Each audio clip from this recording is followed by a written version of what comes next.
Uşaqlar, bugünkü mövzumuz elektromaqnit induksiya hadisəsidir. Adından da bəlli olduğu kimi, elektromaqnit hadisəsində həm elektrik sahəsini, həm də maqnit sahəsini yaxşı bilmək vacibdir. Ümumiyyətlə uşaqlar, biz bu bölmədə bir neçə başlıqla tanış olacağıq. Ən birinci başlığımız isə maqnit selidir. Gəlin baxaq, nədir bu maqnit seli? Deyirik ki, müəyyən səthdən qüvvə xətlərinin, müəyyən səthdən keçən qüvvə xətlərinin sayını biz maqnit seli ilə ifadə edirik. Həmin bu qüvvə xətlər də bizim maqnit induksiya vektorlarımızdır. Maqnit seli maqnit sahəsində yerləşən çərçivədən keçən qüvvə xətlərinin sayını ifadə edir. Uşaqlar, biz burada çərçivə, kontur sözünü işlədirik. Kontur nədir? Kontur bəzən belə müstəvi şəklində verilə bilər, bəzən də həlqəvi formada da verilə bilər. Bu, dairəvi formada verilmiş cərəyandır. Önəmli olan həmin o konturun qapalı formada olmasıdır. Qapalı konturdan maqnit seli keçir. Bu maqnit selini əsas ifadə edən kəmiyyətlərimiz bizim maqnit induksiya vektorlarımızdır. Biz deyirik ki, maqnit induksiya vektorları, maqnit induksiya xətləri nə qədər sıx olarsa, oradan keçən maqnit seli bir o qədər böyük olacaq. Uşaqlar, diqqətə yetirsəniz, burada bir N vektoru var. Bu vektor səthin normalı adlanır. Həndəsədən keçmişsiniz ki, səthin normalı səthə perpendikulyar yerləşir. Əgər biz maqnit selinin düsturuna baxsaq, fi bərabərdir BS kosinus alfa ilə ifadə olunur. Fi bizim maqnit selimizdir, B maqnit induksiya vektoru, S isə konturun sahəsidir. Yaxşı, bəs bu kosinus alfa burada nə ifadə edir? Uşaqlar, diqqətlə baxaq. Biz dedik ki, N səthə perpendikulyar yerləşdirilmiş vektordur.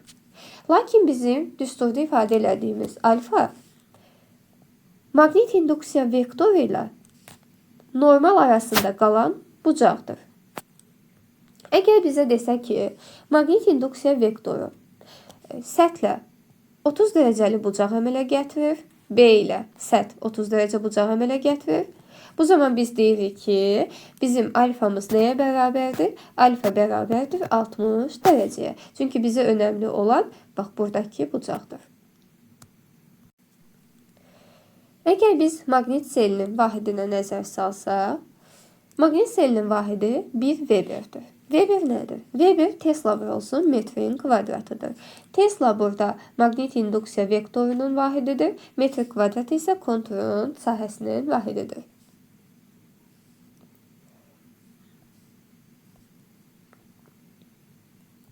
Uşaqlar, soruşa bilərsiniz ki, bəs bu açılış hardan gəldi? Bu açılış necə olur? Ümumiyyətlə, biz dedik ki, Weber maqnit selinin vahididir. O da bərabərdir Tesla vurulsun metrin kvadratı.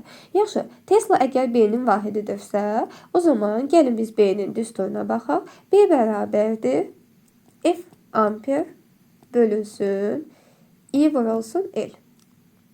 Biz bunu açsaq, əgər vahidinə baxsaq, qüvvənin vahidi Newton, cərəyan şiddətinin vahidi amper, naqilin uzunluğunun vahidi isə metrdir. O zaman biz Weber'i yazsaq, Weber bərabərdir Tesla'nın yerinə Newton bölünsün amper vurulsun metr yazarıq, vurarıq metrin kvadratına. Metr kvadratı da buradakı metr kvadratdır. O da bərabərdir. Newton'u açırıq, kilogram vurulsun metr bölünsün saniyənin kvadratı. Burada yuxarıda bir dənə metrin kvadratı var. Aşağıda isə amper vurulsun metr yazırıq. Uşaqlar, bu metrlər ixtisar getdi. Sonda bizim ifadəmiz bu şəkildə alınacaq. Kilogram vurulsun metrin kvadratı bölünsün amper vurulsun. Bu saniyə kvadratı aşağı düşür. Saniyənin kvadratı.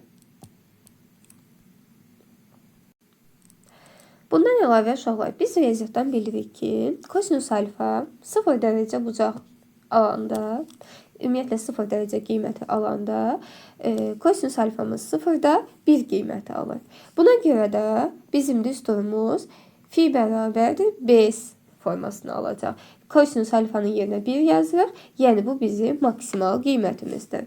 Bir sözlə deyə bilərik ki, maqnit induksiya vektorları əgər perpendikulyar yerləşərsə səthə, yəni normal istiqamətində yerləşərsə, normalla alfa 0 dərəcə bucaq əmələ gətirərsə, bu zaman səthdən maksimal dərəcədə maqnit seli keçəcək. Lakin alfa 90 dərəcə aldıqda kosinus 90 dərəcə 0-a bərabər olduğuna görə biz deyirik ki, burada fi 0-a bərabər olur. Yəni, səthdən induksiya xəttləri keçmir. Əgər səthdən induksiya xətti keçmirsə, deməli, ümumiyyətlə biz burada maqnit selindən danışa bilmərik. Necə ki, demişdik ki, induksiya xəttləri nə qədər sıx olarsa, bir o qədər maqnit seli böyük olurdursa, əgər induksiya xətti səthdən keçmirsə, bu zaman maqnit selindən danışa bilmərik. Bir sözlə, səthin normalı ilə B maqnit induksiya vektoru perpendikulyar olarsa, biz deyirik ki, burada maqnit seli 0-a bərabər olur. Uşaqlar, indi isə baxaq elektromaqnit induksiya hadisəsi nədir?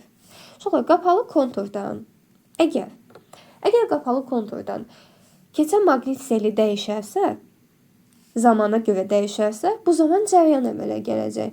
Həmin cərəyana da biz deyirik induksiya cərəyanı. Fikir verin uşaqlar, burada bir qapalı konturumuz var. Yenə də fikir versəniz, bu kontur qapalı formadadır. Buradan hərqəvi formada gəlir və sonda qapanır. Həmin o qapalı konturdan keçən maqnit selini dəyişmək üçün necə eləyərik? Ya konturun daxilinə maqniti daxil eləyərik, ya da maqniti oradan çıxararıq. Yəni, yenə də maqnit selinin dəyişməsi, çıxarsaq da daxil eləsək də maqnit seli dəyişir. Daxil eləyəndə təbii ki, maqnit selimiz zamana görə artır. Çıxaranda isə azalır. Uşaqlar, burada bir cihazımız var. Bu qalvanometrdir. Qalvanometr burada cərəyanın olub-olmamasını yoxlamaq üçündür. Daxil etdikdə və yaxud da çıxardıqda maqnit seli dəyişdiyinə görə biz də deyirik ki, qapalı konturdakı maqnit seli əgər dəyişərsə, burada cərəyan əmələ gəlir. Cərəyanın əmələ gəlməsini də sübut edirik biz bu qalvanometr sayəsində. Həmin o qalvanometrin əqrəbi hərəkət etdikdə biz bilirik ki, artıq burada müəyyən bir cərəyan yaranıb.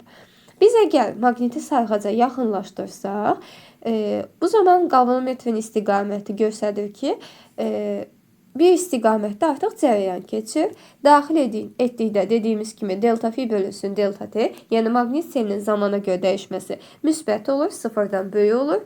Çıxardıqda isə, yəni əks istiqamətdə hərəkət etdirdikdə isə cərəyanın əks istiqamətdə axdığını göstərir və bu zaman bizim maqnit selinin dəyişməsi zamana görə sıfırdan kiçik olur.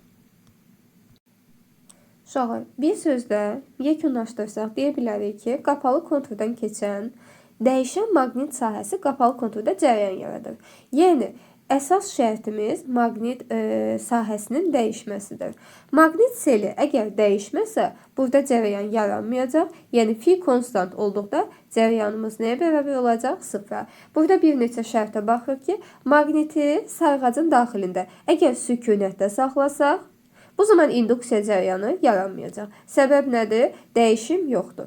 Maqnit öz oxu ətrafında yerində fırlanarsa, induksiya cərəyanı yaranmayacaq. Çünki yerində fırlananda orada heç bir sel dəyişimi baş vermir.